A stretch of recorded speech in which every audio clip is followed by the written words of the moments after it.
let's finish this off. Let's go you and then Aaron real quick to end the show. Who is your last value pick? Yeah, so this one might be met with a little pushback, so to speak. I'm going to go down south, keep it in the Florida, and we're going down to Miami, and I'm going with running back Chase Edmonds. Talented guy who we've all enjoyed with his time in Arizona. We were sad to see him get hurt last year and watch him lose basically his role to James Conner, who had a phenomenal season. But now he's down in Miami, and with Mike McDaniel, who, as we all know, was the offensive coordinator for San Francisco, who was in charge of their running game. And while he was with San Francisco, that was one of the most run-heavy teams in the league. You go back to 2018, they haven't ranked lower than 15th in the run game as far as rush yards per game, San Francisco that being. So now you get Chase Edmonds, a guy who can run the ball, who can catch the ball, and going to be in honestly just a weapon-heavy offense. It's hard to say run-heavy when you think about Tyreek Hill and Jalen Waddle and some of the pieces they have there, but you obviously know they're going to be using guys like Chase Edmonds. Right now, he's going as a running back 34 in the 8th round. I love that value. I think that he's going to have himself a really good season because other than him, you're thinking Raheem Mostert for the most part, and we know he's probably going to get hurt. Then there's a Sony Michel, and then there's a Myles Gaskin, but apparently they don't trust in Myles Gaskin. They brought all those running backs in to take over him and Salvin Ahmed. So I'm going to go with Chase Edmonds. And I'm happy with him in the 8th round if I can get him there. The reason why I went to you next here and went this route and said it would be you, then Aaron, because my last pick would have been James Robinson, who is a pick or is about about two running backs in between him and Chase Edmonds. I would much rather James Robinson than Chase Edmonds, because obviously those two guys are going very close to a 92nd and then 106 for James Robinson. They're not going that far off. I think I am. We talk about on Monday's show, like guys that we are avoiding, but if the right value came, I would take said player.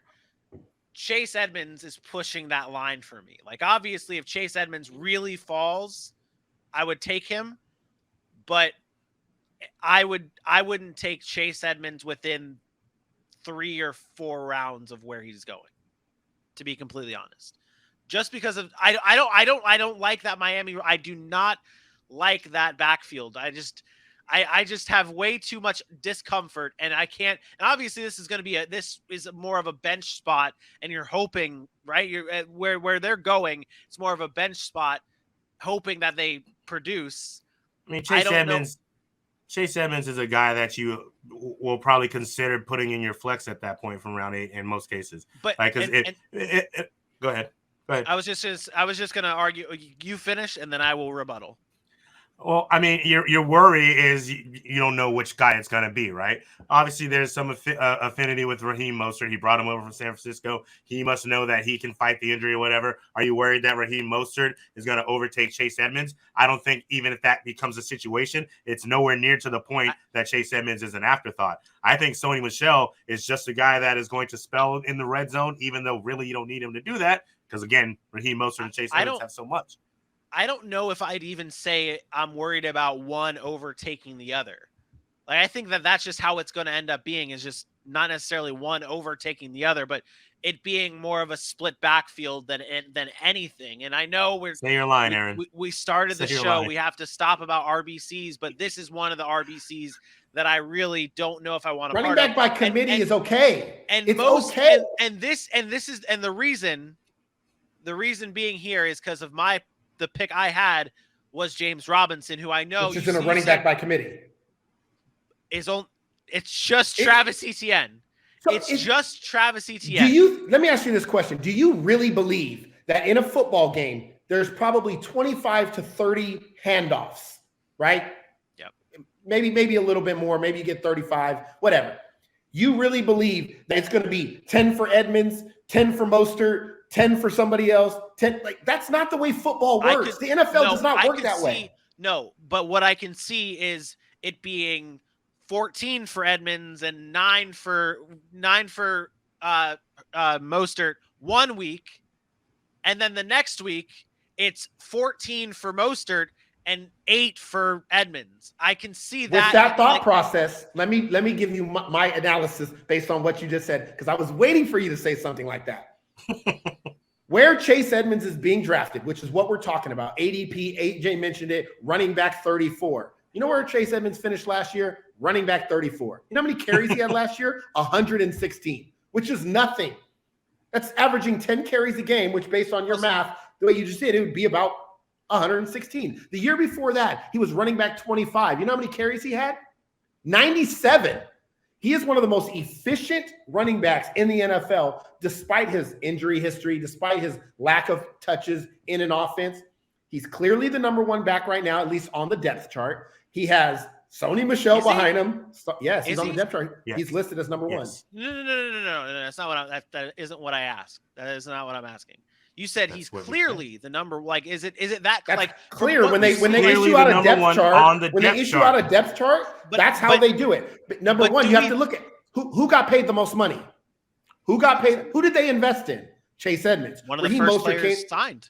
Raheem Mostert came over on some little bootleg deal. Sony Michel came over on some little bootleg deal. Raheem Mostert has an injury history. He's listed third on the depth chart. They bring a guy like that over because that's a guy who's familiar with an offense that can say, hey, Chase Edmonds, this is what we're doing. That's a good veteran to have in your locker room. It doesn't mean he's going to get 5-7 carries a game. Chase Edmonds at his ADP is, to me, one of the steals of the draft. And I do not – this running back by committee stuff, just because you have 3 guys who were once guys we saw get carries, doesn't mean they're still talented enough to be guys to actually play in a football game. Those are all very fair points, and I will stand back on my RBC thing, and maybe I'll boost Chase Edmonds up a little bit. But I stand by my point. If I'm staring down Chase Edmonds and James Robinson there, I'm taking James. I think that's close. And I don't think there's anything wrong with taking James Robinson. But he's going to have the same issues. He's going to lose catches. He's going to lose all the passing down work. But the thing is, I don't know if it is like, what is the ceiling of Chase Edmonds? What is his ceiling? RB1 in the 20s. So James Robinson, he's running back 3. James Robinson is a RB2 as his ceiling, and almost his RB3 as a floor. When if he obviously his health is a big thing here. No, usage matters. It's not his health; it's usage. But what I'm he's never had a competition there ever. Yeah, and you can't tell. You know for a fact he's never competed with anybody for that starting spot. It's been him. It's been him since they let go of Fournette. So he's got all the touches.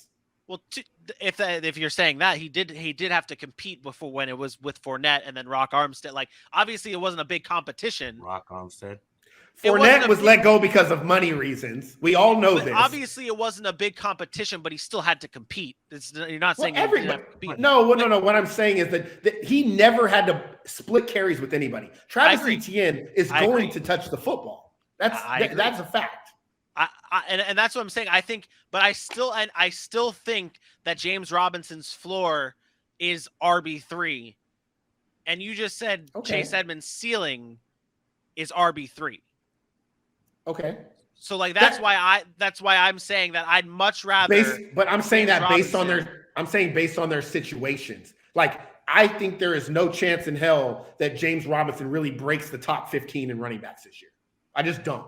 I think he can be good. His ADP of where he's going drafted, I think, is bogus. I think he should be around anywhere between running back 20 to 25, somewhere around there. But he's not going to have the years that he had last year and the year before that, because Travis Etienne is going to take that passing down work away from him. And the fact that Jacksonville doesn't score a lot in the red zone, at least they haven't, especially running the football, that's going to hurt him as well. Because if you're just talking about running the football, you're going to get a guy like Gus Edwards. Is running back 34 and running back 25 close? What do you mean close? You just said, well, like before you were saying that this is much closer than like a James Robinson and Chase Edmonds been running back 25. He was running back 25 2 years ago. What I'm saying, but like what you just said, you just laid it out. You just laid it out. Running back, but what's James Robinson finished as? But again, the situations aren't the same. James Robinson's situation is not what it was 2 years ago. Chase Edmonds, if I give you the argument of running back by committee, he's in the same exact situation he was in Arizona. So that upside I've seen in Arizona only getting 97 carries was running back 25. So that's the upside I'm giving him. If you told me Chase Edmonds gets 240 carries this year, I would tell you he's going to be what James Robinson was last year or the year before that. Like, that's how I feel. This year is the first year we'll see James Robinson with actual competition to take carries away from him. And I'm sorry, he's going to lose all his passing down work to Travis Etienne. I agree. Now, do you worry at all about, and this is a selfish question, and we'll go on to your last thing here. What are your thoughts on the way Doug Peterson and Press Taylor's the new offensive coordinator for the Jacksonville Jaguars? What do you think about that and James Robinson's? Because obviously, is it just the injury that's brought James Robinson down to where he is right now, or is there? It's trying to mix with ETN. It's the investment that Jacksonville made into Travis Etienne. When you make an investment like that in the first round, you have to use that guy. You paid him more money. That's the problem. It's not about the ADP has nothing to do with James Robinson. If you give him the football, he'll produce. The issue is Travis Etienne is going to make too much money that they have to allow him to touch the football. And he's a dynamic player, but so you're going to run into this situation where it's probably closer to a 50-50 split. And with that, there's only so much upside when it's 50-50 split. Fair enough. All right. Well, yeah, what he said. Plus, I don't think there's an argument. I think Travis Etienne's talent level far exceeds the talent level of a Sony Michel, of a Raheem Mostert, of a Myles Gaskin. So those guys can get pushed aside and not have to worry about it. You're not going to push Travis Etienne aside. I brought that a similar point up on Monday's show when we were discussing who was it? It was Elijah Mitchell and Breece Hall. Mitchell and Breece Hall conversation when Michael Carter versus all the running back. Yep. Don't even get into it. I remember. I heard that. There was some stuff, but I'll let you slide. Aaron.